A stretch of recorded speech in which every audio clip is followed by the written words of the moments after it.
Estamos no ar. Hoje viemos fazer um anúncio sobre a newsletter da Better Money, a Better Money Sinal.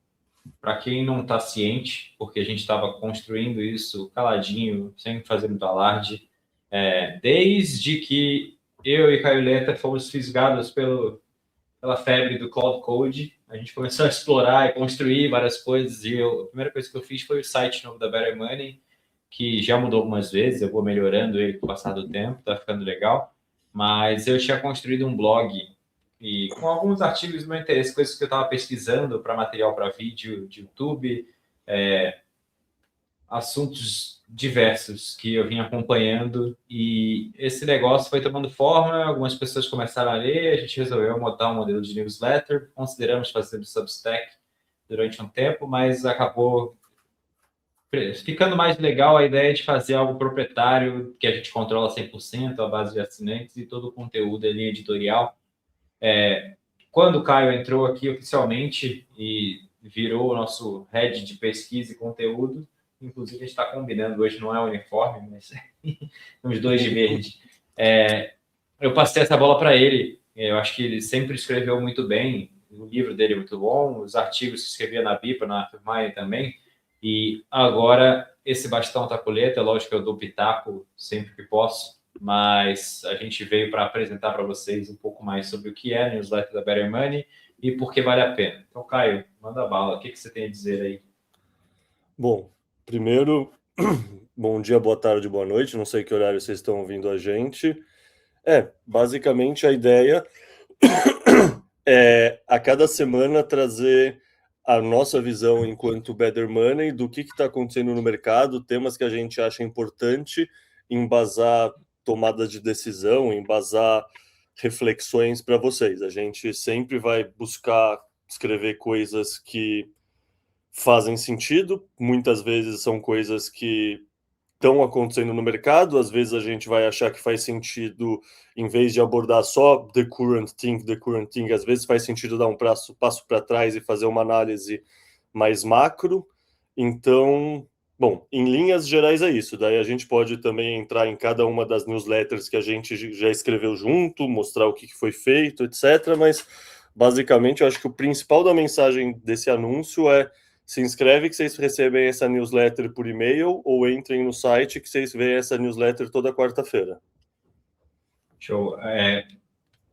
Importante mencionar, a gente tem no Bitcoin tem um viés muito imediatista, né? Então você vê, se você entrar no YouTube ou no Twitter e procurar algo sobre Bitcoin, entrar na bolha, você vai ver que 95% do conteúdo todo momento é sobre em que ponto do ciclo estamos, se vai subir, se vai baixar, tem bear market, não tem, o ciclo de 4 anos morreu ou não morreu.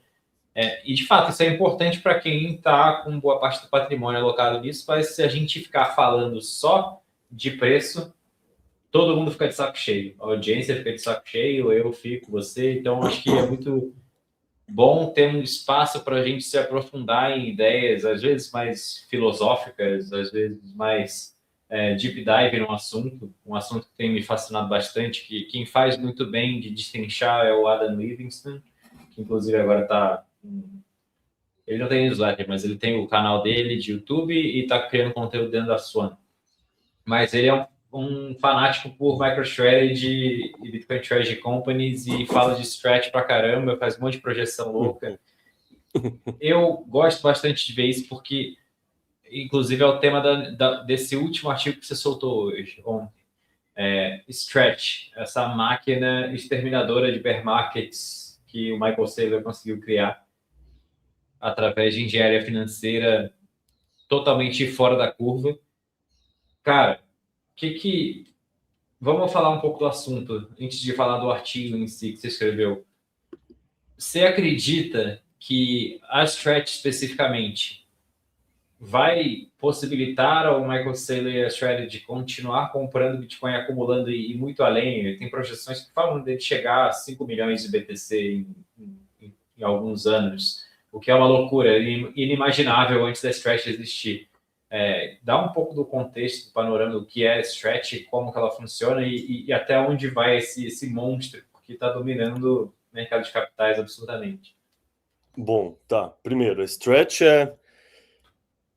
Chama ação preferencial. No fundo, aqui no Brasil, é quase como se fosse um CBD, uma debenture. É um segundo tipo de ação que a MicroStrategy atualmente emitiu. No começo, eles tinham só MSTR, né, que é uma ação que a gente lia como um Bitcoin Ordinária. alavancado. O Bitcoin subiu X, às vezes a MicroStrategy subiria 2x, 3x, dependendo do MNAV. Isso foi, sei lá, desde 2020, 2021 até 2025. No meio de 2025, o Saylor fez um IPO de uma segunda ação para a empresa dele, que é essa Stretch, STRC, que a gente está falando. Essa ação segue uma lógica oposta da MSTR. Ou seja, é muito mais simples a gente entender essa ação como uma stablecoin, entre aspas, claro, não tem paridade 1 para 1 no dólar, mas é uma ação preferencial que a ideia é que ela sempre mantenha, ela busca ficar sempre equilibrada no valor dos $100. Daí o que acontece?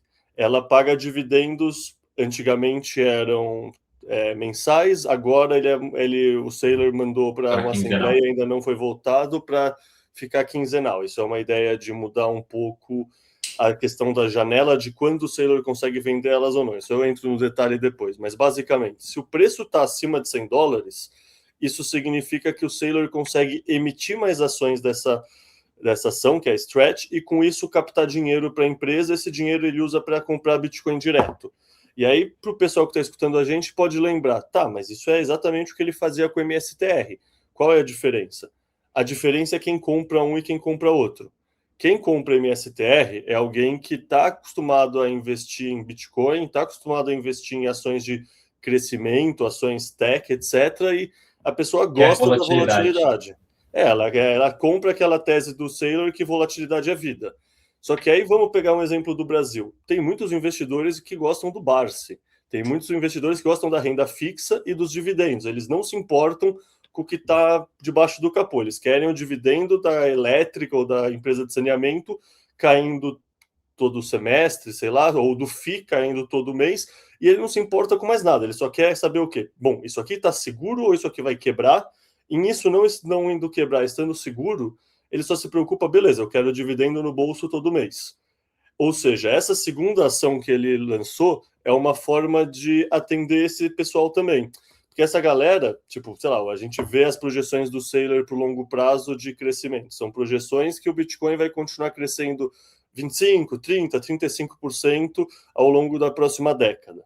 Se isso é verdade, ele levantar dinheiro agora e oferecer 10%, 11% ao ano para essas pessoas, ele captura todo esse spread. Ou seja, quem compra isso está muito feliz, porque está comprando uma, entre aspas, renda fixa, lastreada em Bitcoin, que vai pagar para essa pessoa muito mais do que ela ganharia no Tesouro Direto americano, né? Nos Treasuries americanos, que está por volta de 4 e 3,5. pouco, 3,5 agora? 3,5 juros. 3,5, 4, né?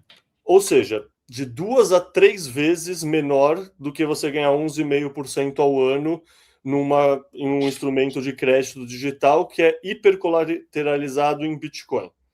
Ou seja, ele basicamente inventou um veículo para captar dinheiro de um pessoal que não tinha nenhum interesse de estar exposto ao Bitcoin, mas gostaria de ter um fluxo de caixa previsível. Em outras palavras, ele basicamente inventou uma segunda forma de levantar dinheiro. Ele já tinha essa forma de vender MicroStrategy para financiar as compras da Strategy, só que isso era meio tinha um quê de conflito de interesse, assim, porque quem compra MicroStrategy quer volatilidade. Ele quer volatilidade para cima também. Tipo, uma coisa frustrante, eu fui acionista há muito tempo da MicroStrategy, né? Uma coisa frustrante era ver que ela começava a subir, e aí o Saylor estava no outro lado do order book. Ele fazia ela não subir tanto Sim. porque ele ficava vendendo ações. Então ele criou esse segundo mecanismo de captar recurso. Um dos motivos isso é um direcionamento do CEO atual da Strategy, o Phong Li, alguma coisa. E o direcionamento é qual? A gente vai priorizar levantar capital usando a Stretch e deixando a MSTR correr mais. Isso funciona muito bem para quem é acionista da MSTR E, ao mesmo tempo, quem é acionista da Stretch, da STRC, não se importa. 10%, 11% ao ano é o que a pessoa está feliz. Se você vai emitir mais ação ou não, no fundo, tudo bem. E aí, sei lá, perfis diferentes de pessoas, o Saylor entendeu isso, fez veículos diferentes para captar dinheiro de fontes diferentes. Então, você começou falando... Diga. Eu lembro em 2025, logo depois que a Stretch, a MSTR passou pelo aquele hype que bateu 550 no final de 2024, e o varejo chegou e estava todo mundo comprando MicroStrategy, era a febre das Bitcoin Treasury Companies, e todo mundo achando que MSTR com MNAV de 2 ainda estava barato, porque o Saylor tinha montado uma máquina de acumulação de Bitcoins que subiu ao infinito. Estava no momento de euforia, depois corrigiu pesado. E eu acho que ainda agora está muito um ponto de entrada ótimo se você estiver mirando no médio e longo prazo. Mas eu lembro que muita gente se decepcionou porque entrou achando que era alta infinita e aí ficava puto porque o negócio caía e culpavam o Saylor pelo ATM, pela diluição. Então ele estava vendendo MSTR e fazendo força para baixo no preço da ação para poder comprar mais Bitcoin e aumentar o BTC per share, o número de Bitcoins por ação. E aí eu lembro que naquela época eu assistia muito o MSTR True North, do Jeff Walton, do Ben Workman, e eles estavam sempre batendo na tecla do accretive dilution, ou seja, da diluição que agrega, da diluição acretiva, porque se você vende ações no mercado e dilui a base de acionistas, mas compra Bitcoin e aquele número de bitcoins por ação depois da diluição está maior, é uma diluição acretiva. Só que o mercado não comprou isso muito bem, não engoliu isso, né? Nem quer o número subindo. Então, exato, tipo, essa é uma lógica para quem quer ser acionista de longo prazo da empresa e realmente concordou com a strategy, mas você quer dinheiro ano contra ano, há 2 anos, você quer ver o número subindo. Tipo, eu lembro que na época eu até tentava essa comprar, ideia da strategy foi perfeita. Pode falar. Porque essa ideia é incômoda, assim, tipo, não no longo prazo faz sentido para a empresa, etc, mas e o meu dinheiro? Eu tô ganhando dinheiro ou eu tô perdendo? Tipo, no limite, no final, as pessoas querem ganhar dinheiro.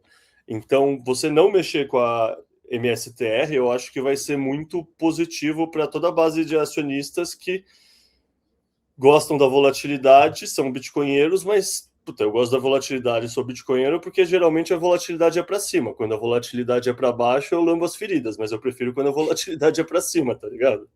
Acho que isso é universal. Eu tenho as 3 coisas. Bitcoin autocustódia, a maior parte do patrimônio.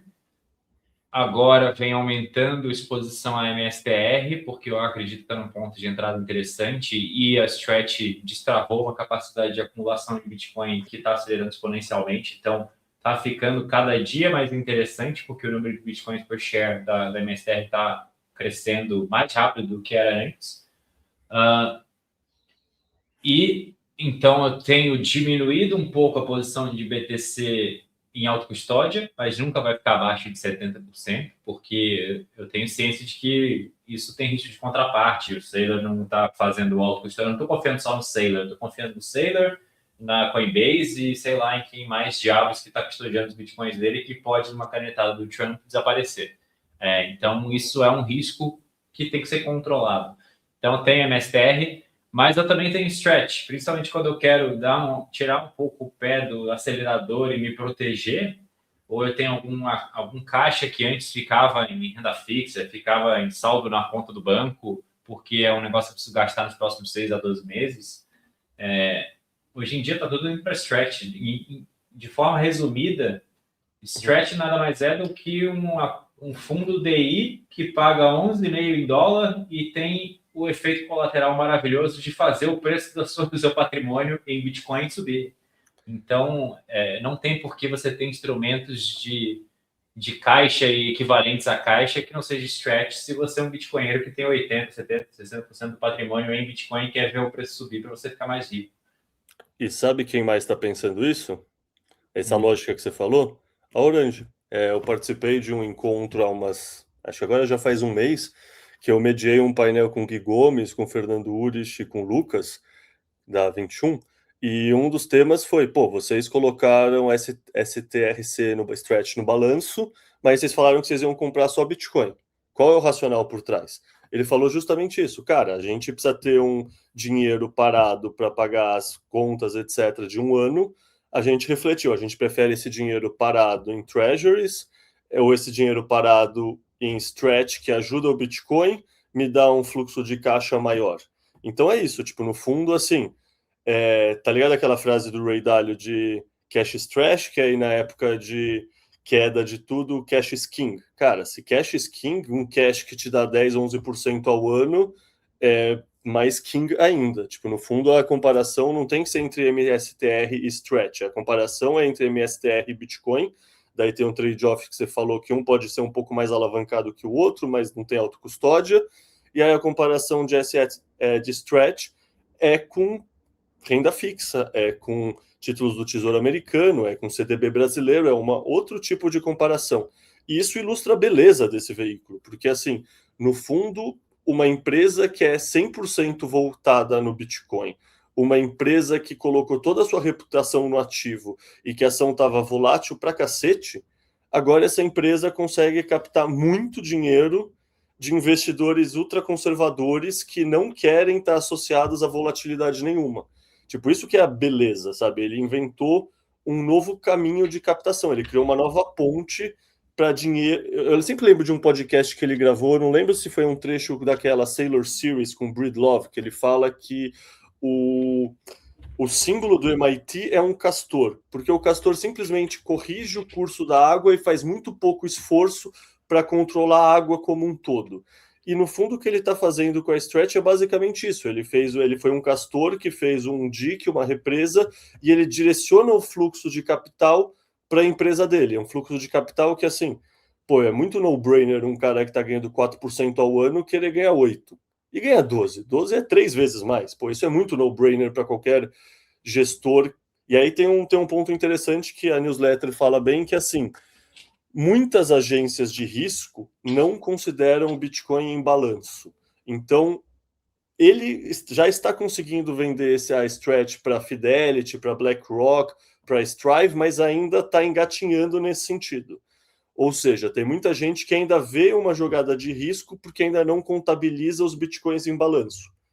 Isso vai mudar, tipo, isso é uma questão de tempo, é que nem aquela coisa do passado de como a contabilidade era feita no balanço da MicroStrategy, no fundo isso ainda não chegou nas agências de rating, basicamente. Isso vai mudar, mas qualquer pessoa que seja um pouco mais ativa e curiosa e está procurando uma boa oportunidade, vai olhar, sabe, se o mandato do fundo, se o mandato desse alocador de capital permitir junk credit, sabe, aquele crédito que é B-, não é BBB+, a pessoa tem uma opção agora que é high yield, que é muito melhor e muito mais segura. É só a pessoa passar dessa página 1 que é ver, pô, de fato eles têm 850 mil bitcoins em balanço. Não é que eles têm 0 em balanço e isso está arriscado. Eles têm os dólares que eles deixaram separados, provisionaram, mas fora isso eles têm 850 mil bitcoins em balanços que valem muitos bilhões de dólares. Tipo, é um crédito hipercolateralizado. Então, assim, eu acho que a demanda por isso vai ser contínua. A gente está vendo isso. No fundo, a gente está discutindo a Stretch agora, por quê? Porque em julho do ano passado ela teve o IPO e ela captou bastante dinheiro. Daí, de agosto até janeiro, ela não captou basicamente nada e estava meio que esquecida. Chegou fevereiro, ela começou a captar um pouco mais. Pô, o que aconteceu em março e o que está acontecendo em abril, assim, tipo, em abril ela já captou mais dinheiro atualmente do que ela captou no IPO. Ela está fazendo captações de multibilhões de dólares a cada semana. E assim, acho que você também, eu lembro quando o Saylor fez o primeiro aporte dele, que foi 550 milhões de dólares, a gente já pensou, uau! E é isso, tipo, tudo leva a crer que esse veículo agora vai conseguir colocar entre 3 a 5 bilhões de dólares por mês, talvez. Talvez, sabe? É uma fonte nova de compra que independe de qualquer outra coisa quase que está acontecendo no ecossistema do Bitcoin, sabe? Tem um cenário assim, pô, tá, o Bitcoin está caindo muito, está muito volátil, as pessoas passam a achar que é arriscado a strategy quebrar porque os Bitcoins vão valer muito pouco. Mas, assim, qualquer pessoa que entende a estrutura lá vê que isso é muito cenário de cauda, mas isso tende a fazer as pessoas penalizarem a Stretch também. Você pode ler, muitas pessoas estão lendo assim, que isso aconteceu entre outubro e janeiro, que nessa queda o pessoal, sabe, no fundo você fica averso a qualquer coisa que chama Bitcoin, então se esse crédito está lastreado em Bitcoin, você fica averso. Então, assim, não é que é um veículo que é 100% independente do preço do Bitcoin, mas é só o Bitcoin não estar caindo 50%, 60% que ele tende a ter uma demanda constante, na minha visão. Estou fazendo uma análise aqui, eu vou terminar, vou botar na tela já. Enquanto a gente estava conversando, eu tive uma coisa que eu vejo constantemente entre os nossos alunos, membros, clientes, pessoas que estão cheias de imóveis na carteira. Ah, tenho os imóveis vendendo aluguel, tenho que eu quero vender, etc. E aí eu fiz uma conta na minha cabeça e botei na planilha para a gente calcular. Então, você tem um instrumento que está pagando 11,5% ao ano, com liquidez imediata, e 11,5% em dólares, com tax benefits se você for um americano, no nosso caso não se aplica, mas você pode investir isso através de uma LLC nos Estados Unidos, numa Daisy Trade, numa, como é que é o nome? Interactive Brokers da vida, ou Robinhood, enfim, e você consegue literalmente pagar quase nenhum imposto nisso, desses dividendos. Cara, $1 milhão, $1 milhão, desculpa, você pode ter um apartamento de $1 milhão na maior parte dos lugares do Brasil afora, um apartamento de $1 milhão não te paga um aluguel líquido de R$ 9.116. Eu chutaria um aluguel de 5 pau chutando alto, sendo sincero, aqui em São Paulo. Pois é. Então você pensa num apartamento que rende R$ 9.000 líquido para o proprietário. Então o cara, o inquilino paga 9 pau mais o PTU mais o condomínio, que vai dar uns 12, 13. Você provavelmente teria um yield aí de 0,7, alguma coisa assim. Não vai, ele vai custar bem mais do que R$ 1 milhão esse apartamento. Então você está travando. Vamos fazer o exemplo aqui para não ficar confuso na cabeça das pessoas. Você tem R$ 1 milhão travado num apartamento que te rendem, chutando, sendo muito otimista, o apartamento dos sonhos, ou você tem vários estúdios num lugar de uma demanda absurda, te rende 9.116 líquido por mês. Mesmo assim, isso dá um yield de 0,91% ao mês. Eu já trabalhei no mercado imobiliário e sei que o yield padrão, que todo mundo usa para projeções financeiras, é de 0,5% ao mês. Quando é mais do que isso, é um aluguel bem atrativo, é uma propriedade interessante. Mas 11,5% em dólar versus reais. E aí, o único benefício que você teria do imóvel, de segurar o imóvel, é que você está olhando, está mirando uma potencial valorização do imóvel ao longo do tempo. Se você segurar a Stretch, você sabe que vai valer $100. Então, você não tem essa valorização. Mas a Stretch tem o imenso benefício de você estar impulsionando a compra de Bitcoin exponencial e fazendo pump do resto do seu patrimônio. Então, para quem tem, digamos, 50%, 60%, 70% do patrimônio em Bitcoin, ou até menos, 40%, enfim, e o resto está em imóveis e você gosta daquele aluguel, será que faz sentido você ter esse imóvel ou faz sentido você aplicar em algo que tem liquidez imediata? Porque, vamos ser sinceros, não é todo imóvel no Brasil que vai subir nos próximos 5, 10 anos. Eu acho que a gente já falou sobre isso exaustivamente em vários vídeos no canal, mas real estate no Brasil vai passar por um problema geracional, digamos, um problema demográfico. Tem cada vez menos taxa de natalidade, cada vez menos pessoas formando família e, portanto, demanda por imóveis. O mercado imobiliário já tem mais vendedor, está todo mundo tendo dificuldade para vender nos preços de avaliação, mas aí você ainda tem que lidar com o risco de inadimplência do cara ocupar teu imóvel e não pagar, risco de vacância se não tiver ninguém, você que tem que pagar o condomínio, PTU, custo de manutenção e a cacetada de impostos, e no final do dia o risco da canetada do confisco, por qualquer motivo que seja, porque é um patrimônio que está no Brasil. Se você compra Stretch, você se livra de absolutamente tudo isso e tem um cupomzinho de 11,5 ao ano caindo na sua conta de 15 em 15 dias, sem essas dores de cabeça, liquidez imediata, e você pode investir disso e levar embora, sair do Brasil a qualquer momento, seu investimento está lá, porque não está sujeito à jurisdição brasileira e incerteza jurídica que tem aqui, reformas tributárias e etc. Cara, para mim, isso aqui é bem óbvio. Pode ser que para cada pessoa seja diferente, mas eu não vejo mais sentido de viver de aluguel, viver de renda de aluguel hoje em dia, ainda mais que agora tem taxação em cima disso, né, da renda do aluguel. Não, e vale colocar ainda um duplo clique aí numa coisa que você falou, que é a questão da liquidez, né? Tipo, sei lá, quantas pessoas não têm aquelas histórias de terror que algum parente morreu e aí precisavam vender um imóvel para cuidar do inventário, etc., mas você precisava liquidar o apartamento, a casa, o sítio rápido. Bom, a única forma que você consegue liquidar rápido é você dando um belo descontinho de 20, 30%. E aí, seu apartamento que valia 1 milhão, será Ah, que ele faltou os tem 6% do liquidez? corretor ainda também. É verdade. É, sendo bem sincero, cara, imóvel assim, ou é um imóvel troféu mesmo, aquele, sei lá, na beira da praia de Ipanema, esse nunca vai deixar de ter uma demanda, nunca vai deixar de ter uma liquidez, ou é aquela visão mesmo, puta, é nesse sítio que eu vou plantar árvore junto com meus filhos, eu vou construir todas as lembranças, sabe? É uma visão meio. Mas do ponto de vista financeiro, acho que a comparação é até sacanagem, assim.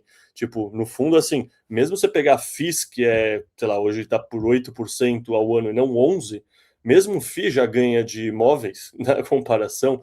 Imagina a Stretch, sabe? É uma coisa que, assim, é em dólar, não está nessa jurisdição, o dividendo é maior, assim, tipo, é no-brainer mesmo, assim, sem dúvida.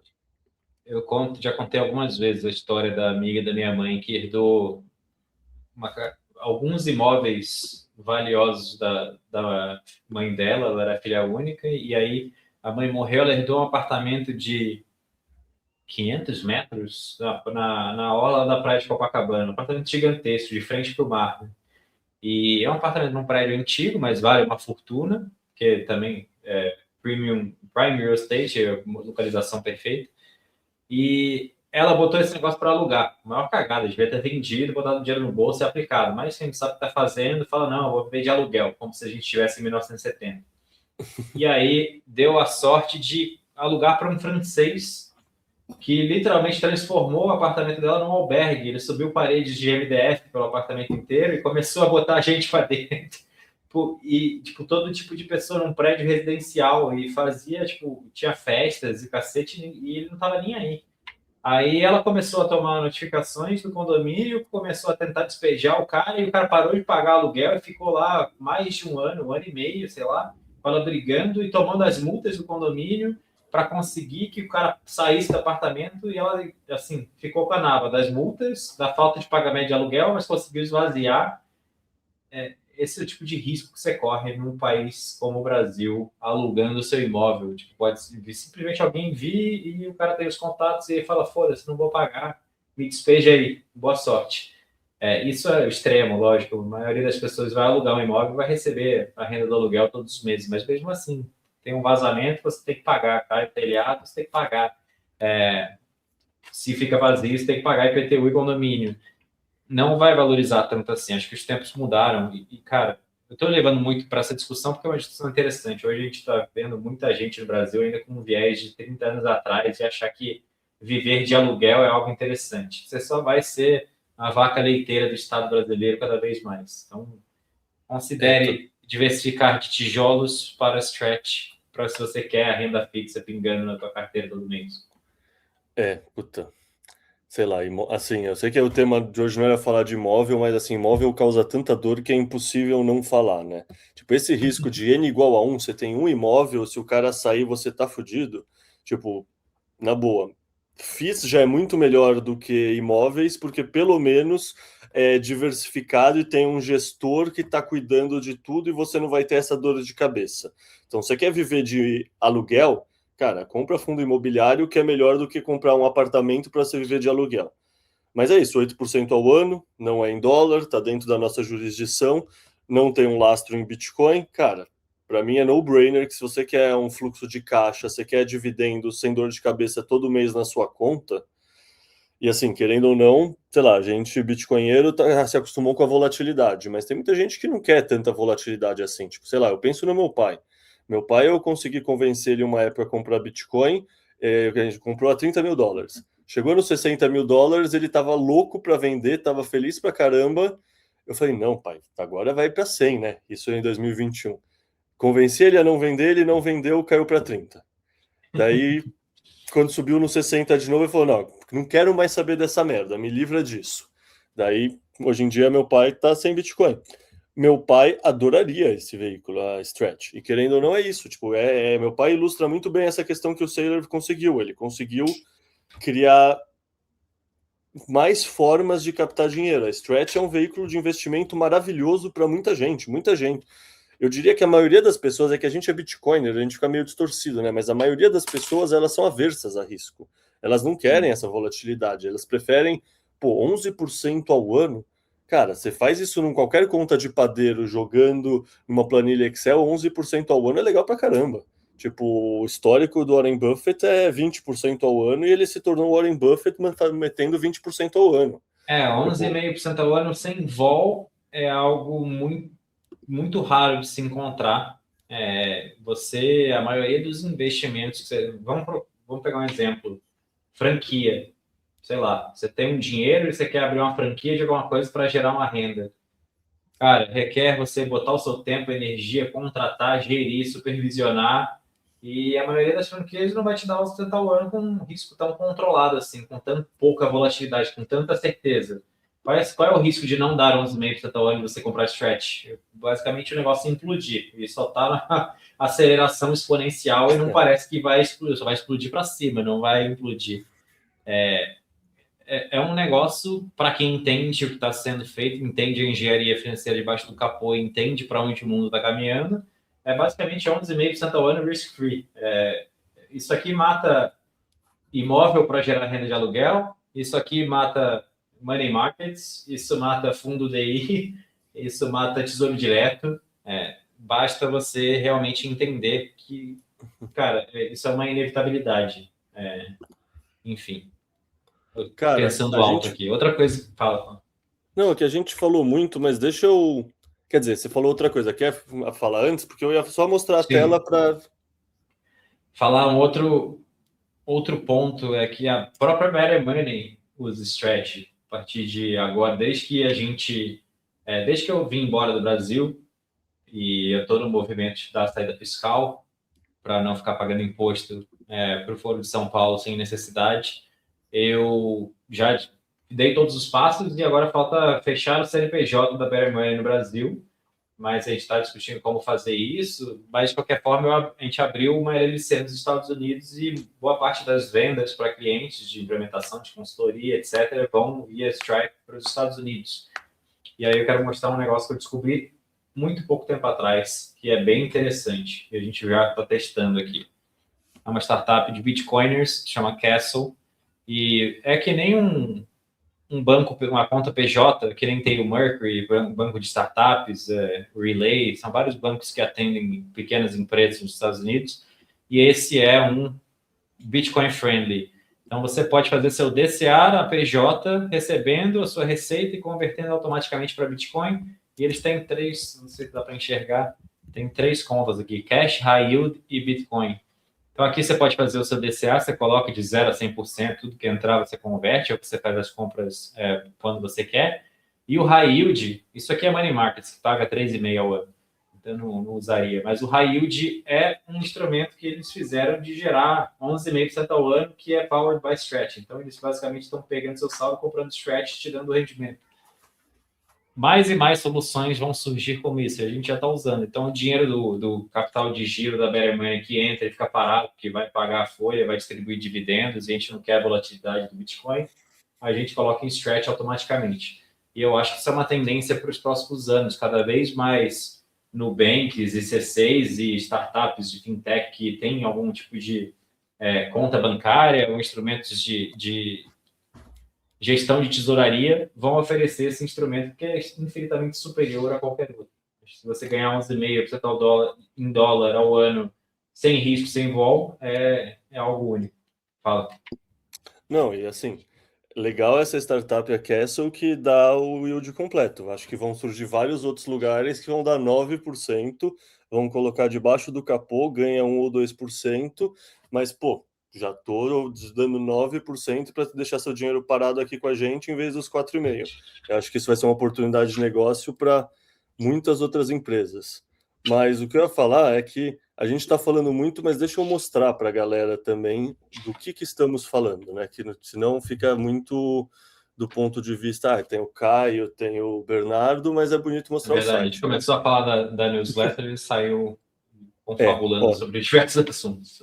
só para mostrar, ó, é bettermoney.com.br/sinal, tem aqui as newsletters que já tinham sido publicadas antes pelo Bernardo, desde que eu entrei na Better Money, começa aqui, que é o primeiro artigo é sobre Hormuz, o que está acontecendo no Estreito de Hormuz revela sobre a natureza do dinheiro, fala um pouco sobre como o dólar está sendo rejeitado como moeda e como eles estão priorizando o yuan digital, mas também stablecoins e o Bitcoin, e faz uma análise de por que o stablecoin, apesar de stablecoin ser censurável, ser diferente do Bitcoin, e por que Bitcoin, a gente Bitcoiner sabe muito bem isso, então não vou entrar tanto aqui no detalhe.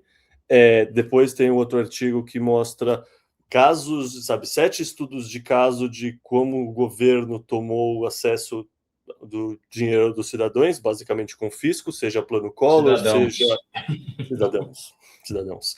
Cara, a gente vai ficando cada vez mais analfabeto com a idade, é foda. Eu ia falando inglês o tempo inteiro também, esquece. Eu já Nossa, nem me cometi esse. fala. Enfim, mas é isso. Analisa, sei lá, o Corralito que teve na Argentina, analisa o plano Collor no Brasil, analisa a ordem de confisco do ouro nos Estados Unidos em 32, sei lá, vai ilustrando como cada vez mais acontecem confiscos, acontecem tanto em democracias quanto em ditaduras, não é algo restrito a ditaduras, acontece em países do G7 como o Canadá, não é só coisa de país pobre como o Brasil. O Brasil é um país pobre, então também pode acontecer com a gente. E aí que, por fim, o artigo dessa semana, que é o que a gente está comentando mais, é sobre a Stretch. Daí, eu acho que tem alguns pontos interessantes, a gente já conversou bastante coisa dele, mas acho que tem alguns pontos interessantes que, assim, só com os dados de abril, o Saylor já captou 3,28 bilhões de dólares com a Stretch. Isso ainda tem uma semana de abril inteira, e isso já é muito mais do que no IPO, que tinha captado 2,47 bilhões de dólares. A gente já tinha achado março impressionante, com 1,5 bilhões de dólares. E é isso, essa tendência, acredito eu, que tende a, pelo menos, se manter. A gente, como o Bitcoin, muitas vezes cai na falácia de extrapolar, a tendência desde janeiro, fevereiro até abril, e pensar que é essa reta para cima, vamos só ser conservador e falar que não, vamos falar que se mantém 3,5%, 5% ao mês, pô, isso já é uma demanda nova no mercado fenomenal. Aqui, sei lá, mostra quanto de Bitcoin a Strategy tem comprado desde que ela começou a comprar versus o quanto foi minerado. Ou seja, tem meses, por exemplo, o mês passado, que a Strategy comprou 219% do que foi minerado. Ou seja, tudo que foi minerado, a Strategy comprou mais de 2 vezes isso. O que está em branco mostra o que foi financiado exclusivamente pela Stretch. Ou seja, tem o IPO aqui, aqui a gente vê que nesse mês aqui, beleza, a Stretch, a MicroStrategy comprou mais do que foi minerado, mas foi se financiando um pouco com o Stretch, um pouco com a emissão de ações da MSTR, né? O mesmo aconteceu aqui em março. Comprou mais do que foi minerado, mas ainda tinha muita emissão de MSTR e um pouco de emissão de Stretch. Aqui o que a gente está vendo é que praticamente tudo que o Saylor está comprando em abril é via emissões da Stretch. Mostra realmente essa mudança de Você regime, falou mudança... já que ele só pode comprar quando está acima do par, ou seja, quando passa de 100, está pelo Sim, regulamento. Então, sim. leva um tempo para o mercado entender o instrumento e ter demanda. E agora parece que o mercado está entendendo. Opa, eu tenho aqui, que nem a gente está falando agora, eu tenho aqui uma forma de ganhar 11,5% ao ano com benefícios fiscais, com liquidez imediata. Deixa eu vender meu imóvel que está alugado, me dando dor de cabeça, e comprar esse negócio e viver de renda.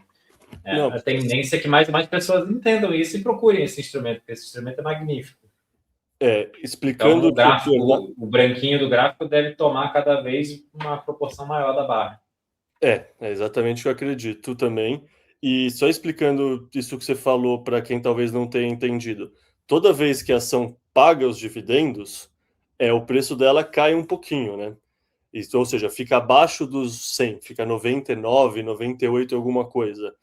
E aí, nesse momento, não faz sentido o Saylor emitir mais ações, porque isso estaria diluindo esse valor. Não faz sentido. Ele precisa esperar mais pessoas comprarem, buscando esse dividendo, para daí o preço subir, passar no 100, 101, e aí ele começa a vender. Que aí, ao ele emitir mais ações e vender, ele coloca um teto nesse preço. O piso é dado toda vez que é data X, o dividendo sai, portanto a ação cai. O teto é dado porque ele vende. Então é uma maneira, puta, sei lá, cara, sendo bem sincero, quanto mais eu estudo a Stretch, mais elegante eu acho ela, sabe? É tipo, o Saylor, de fato, ele é um gênio, sabe? O que ele tá fazendo, assim... O mais surreal do que ele tá fazendo, na minha opinião, é que não tem 5 ou 10 ou 20 pessoas copiando ele. Porque é tão genial e é tão lógico, assim, ele tá fazendo tudo tão explícito, que para mim o mais assustador é não estarem copiando ele. Aqui esse gráfico é uma reorganização daquele gráfico passado, mas agora mostrando mês a mês, né? Tem aqui aqui quando está abaixo do 100 é o que foi minerado, ou seja, nova oferta que está sendo colocada em circulação. O que está em cinza claro é o dinheiro que a MicroStrategy conseguiu via emissão de MSTR para comprar Bitcoin, e o em cinza claro, esse branquinho, é justamente o que foi conseguido com a Stretch. Aqui a gente vê, pô, em abril a mudança de regime começa em março, mas em março já é aproximadamente 50% a 50%, né? Aqui a gente vê uma mudança de regime absurda, assim, em abril quase não teve ações da MSTR emitidas, o que pode ajudar a justificar essa alta que a gente está começando a ver na MSTR, que antes o Saylor meio que não deixava a ação correr tanta e agora ele deixa. Não sei, é assustador, assim, tipo, se a gente vê desde que a Stretch começou a circular, foram emitidas 132 mil moedas, mas a Strategy já comprou 216 mil moedas. Beleza, não é tudo isso só via Stretch, mas a tendência é que isso passe a ser cada vez mais. E, de novo, querendo ou não, a gente fala muito do Bitcoin, tem aquela beleza do Bitcoin que ele é escasso, né? Vai ter um momento que a coisa se equilibra, vai ter esse momento que não tem tantos mãos de alface vendendo, porque assim, querendo ou não, por que compram tanto e o preço não subiu? Tem a hipótese de manipulação, tem a hipótese de aquela tese do IPO do Bitcoin que o Jordi Visser falava, que, pô, muitos long time holders estavam vendendo. Uma hora essa galera para de vender. O que acontece quando essa galera para de vender? O preço continua subindo. E aqui tem uma análise interessante também, essa análise Puta, no fundo, assim, ela é muito mais ilustrativa do que algo que é uma metodologia validada e etc. Mas é uma análise que eu fiz para pensar, tá, o preço do Bitcoin nesses momentos estava X. O que aconteceria com o mercado se a gente só tirasse todo esse dinheiro que a MicroStrategy usou para comprar Bitcoin? Então, ou seja, aqui a gente tem o preço real que está em branco, que foi o preço que realmente aconteceu semana contra semana, e aqui a gente tem os preços que seria se a MicroStrategy não tivesse emitido o Stretch ou MSTR para comprar o Bitcoin. E a gente vê que, então, portanto, quando tem um momento que eles não estão emitindo e tem uma pausa, o preço é igual. Aqui tem uma leve variação de preço. Pô, o preço agora está acima dos 70 e pouco. Se o Saylor não tivesse emitindo esse Stretch, não tivesse emitindo MSTR, qual seria o impacto no preço? Daí você precisa pegar um componente de pensar, pô, tá, qual é a elasticidade, sabe? Se eu comprar 1.000 bitcoins, quanto isso vai variar no preço? Isso eu fiz uma análise, o Claudinho fez análise e me ajudou a pensar como fazer essa análise, mas aí a gente chega num dado interessante que, pô, daria para o Bitcoin agora estar quase $10 mil mais barato se a gente não tivesse a ação da MicroStrategy via STRC Stretch ou MSTR essa semana comprando Bitcoin, porque você tiraria todo esse dinheiro de volume de demanda compradora, né? Um comprador de último recurso, por isso que eu batizei ele de o exterminador de bear markets. Tá não, puta, ficando é muito isso. interessante o poder de de fogo que ele tem para conter a queda do Bitcoin está ficando impressionante. E aqui a gente vê uma coisa interessante, Bernardo, que eu não sei se você consegue ver meu mouse enquanto eu passo, acho que não. Sim. Consegue? Sim. Tá, então, ó, tem essa barriga e essa barriga. Isso é o quê? É justamente os momentos que ele conseguiu captar recurso para comprar. A gente comentou no começo que ele está mudando de pagar dividendos mensais para pagar dividendos a cada 2 semanas. Qual é a ideia? A ideia é que não tenha um tempo tão grande de pausa de compras. Ou seja, talvez não vai ter um canyon tão grande para depois colar de novo e vai ser uma diferença mais sutil, mais constante, assim, sabe? A ação da MicroStrategy no preço do Bitcoin tende a ir se homogeneizando conforme ele consiga pagar dividendos mais recorrentemente, vamos falar assim. Muito bom. Que eu ia falar alguma coisa que eu não me lembro agora, mas acho que a gente cobriu bastante. Importante.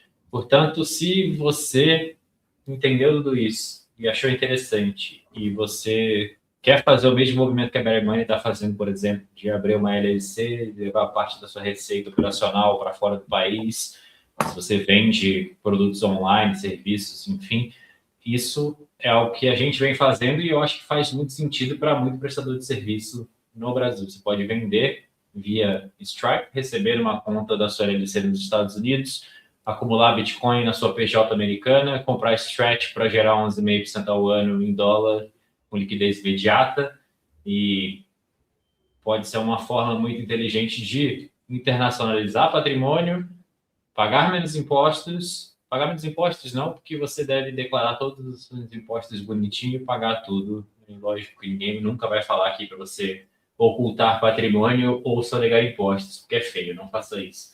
Mas que faz bastante sentido para bastante gente, faz. Se esse é o seu caso, você acha que pode fazer sentido para você, você tem interesse em entender mais, implementar uma estratégia assim, existe um serviço na Better Money chamado Arquitetura de Portfólio, onde você pode discutir isso comigo, a gente conversa, você explica o seu contexto, entenda a sua situação e faça uma proposta do que exatamente pode ser implementado para você. Lógico que a gente olha para tudo, um ângulo muito mais holístico, fala de autocustódia, multisig, herança, cidadania, residência fiscal em outro país, mas especificamente para alocar no seu portfólio, saber se você deveria ter Bitcoin, MicroStrategy, Stretch, em que montante, como estruturar isso, a gente pode fazer isso. O primeiro passo é você entrar em bettermoney.com.br, link está aí, e você marca uma consulta individual, a gente conversa e a gente mapeia tudo.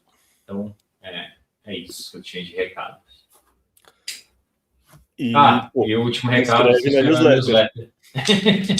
Que é o objetivo principal do vídeo, que a gente falou de todas as outras coisas. Vai se inscreve na newsletter, porque vai ter mais insights mais relevantes para você ter novas ideias de como se proteger o que você conquistou. É isso. Valeu, Léo. Tamo junto. Valeu, pessoal. Até amanhã temos mais vídeo. Amanhã a gente vai fazer o Better Money Edge com o Diego Collin, ao vivo, 2 da tarde. Falou, até mais.